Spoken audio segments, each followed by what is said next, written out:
लंबी जद्दोजहद के बाद आखिरकार संचालित हो सका कान्हा गौशाला। बेनीगंज हरदोई। अन्ना पशुओं से निजात दिलाने के लिए जिले के नगर पंचायत बेनीगंज में लंबी जद्दोजहद के बाद कान्हा गौशाला संचालित हो सका, परंतु कान्हा गौशाला संचालित होने से कुछ किसानों ने राहत की सांस ली, पर कुछ किसान आज भी रत्तीजगा करने को विवश है। बताते चले कि नगर पंचायत बेनीगंज के प्रताप नगर बेनीगंज सड़क मार्ग पर अर्धनिर्मित कान्हा गौशाला किसानों के लिए जटिल समस्या बनी हुई थी। इसको लेकर कई बार संबंधित आला अधिकारियों को जानकारी दी गई थी, पर इसका संचालन नहीं हुआ था। अब चुनाव को ध्यान में रखते हुए इस पर ध्यान देते हुए गौशाला का संचालन करा दिया गया है, जिससे किसानों को पशुओं से निजात मिलेगी और वह चैन की नींद सो सकेंगे।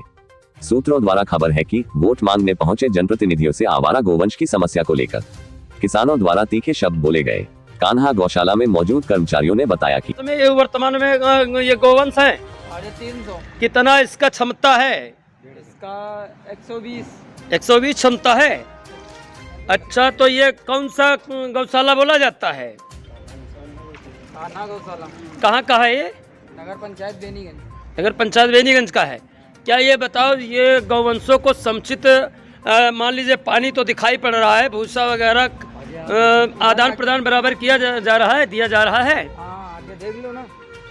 इस समय यहाँ पर 350 गोवंश मौजूद है, जबकि इसकी क्षमता केवल 120 गोवंश की है।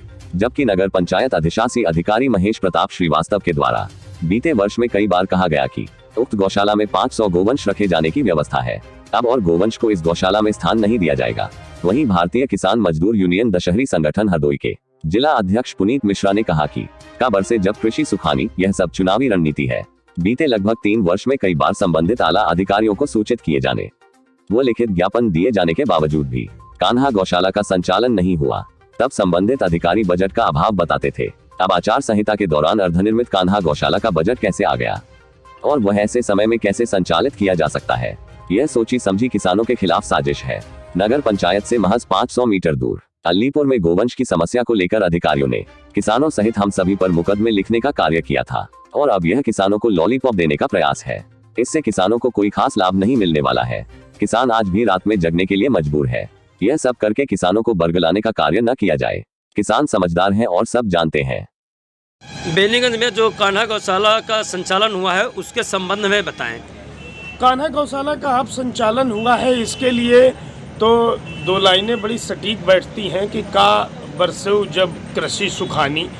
अब चुनाव को ध्यान में रखते हुए नगर पंचायत बेनीगंज के द्वारा कान्हा गौशाला का संचालन करा दिया गया, जबकि बीते लगभग 3 वर्षों से यह अर्धनिर्मित रूप में पड़ा था। कई लड़ाइयाँ हमारे दशहरी संगठन के द्वारा भी इसके संचालन को लेकर लड़ी गई और तब ये संचालित नहीं किया गया। उसके बाद बेनीगंज देहात में ही गौवंशों की लड़ाई को लड़ते हुए किसान संगठनों पर मुकदमे भी लिख दिए गए हम सभी पर।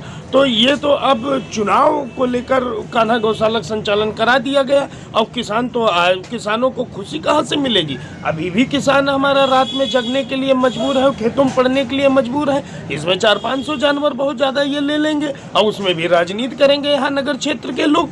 तो निष्पक्षता से कुछ है ही नहीं। ये तो सब चुनाव को देखते हुए सरकार में बैठे हो हमारे लोकल जनप्रतिनिधि अपनी मनमर्जी से जो उनको ठीक लगता है वो करते हैं और सही के लिए आवाज़ उठाने के लिए मुकदमे लिखवा देते हैं। इसके अलावा और है क्या? यहाँ किसानों को कोई खुशी नहीं मिली है कान्हा गौशाला को संचालन कराने के लिए।